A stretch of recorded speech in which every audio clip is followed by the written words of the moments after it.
నిజమని అనుకున్నావా? ఇదేనా నువ్వు నన్ను అర్థం చేసుకుంది? ఏదని బదులేదని ఒక ప్రశ్నలా నిలుచున్నావా?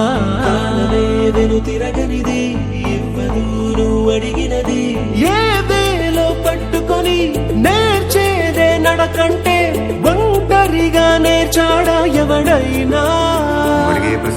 ఓ సాయం అందుకొని సాగేదే బ్రతుకంటే ఒంటరిగా బ్రతికాడా ఎవడైనా?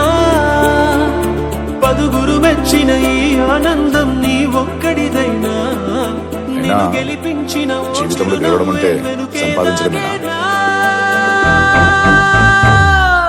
నువ్వని ఇది నీదని ఇది నిజమని అనుకున్నా